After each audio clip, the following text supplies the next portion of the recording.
Thank you, Jai. Good morning, everyone. The 2009 Hawaii's Miracles calendar celebrating Kapiolani Medical Center for Women and Children is gearing up for its fall release.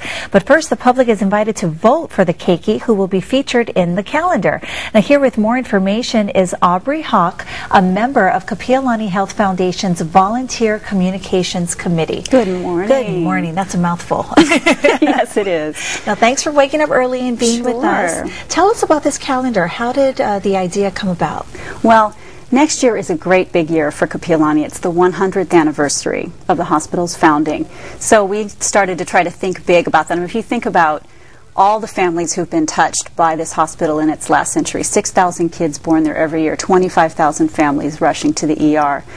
There's pretty much, it's hard not to find someone who's been touched by the hospital, and each child is a miracle. So we thought, let's create a calendar that celebrates those miracle kids and also is a fundraiser for the hospital, which we are so fortunate to have a hospital of this caliber right here in our community.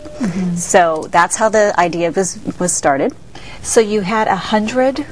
Correct. There were 100 children were participated in a professional photo session with island-style images, and Joanne Barrett, she's a fantastic keiki photographer. 30 finalists were selected from those 100, and then we partnered with the Honolulu Advertisers, HawaiiMoms.com.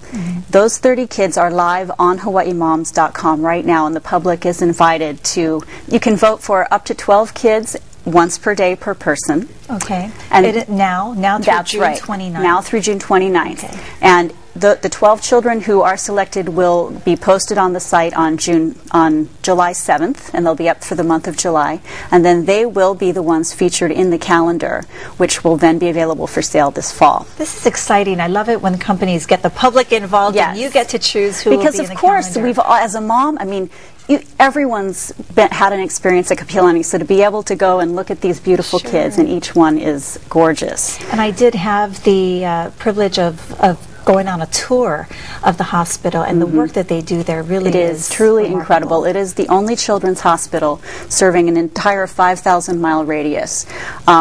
It is not for profit. We never turn a child away.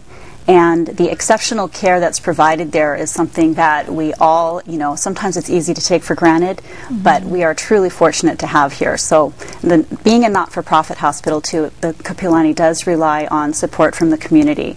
And a lot of people don't realize that it's a not-for-profit hospital. I didn't know that. True. It has been ever since Queen Kapiolani. She actually started luau's, and she held bazaars to raise money for the original Kapiolani maternity home. Then the community got on board and realized that children were dying unnecessarily, and we needed a children's hospital, and that was the start 100 years ago. And it's always been our legacy to have the community support the hospital. And fundraising is so important because I believe the hospital has plans to expand. That's very true. We'll be launching a very exciting capital campaign next year in conjunction with the anniversary.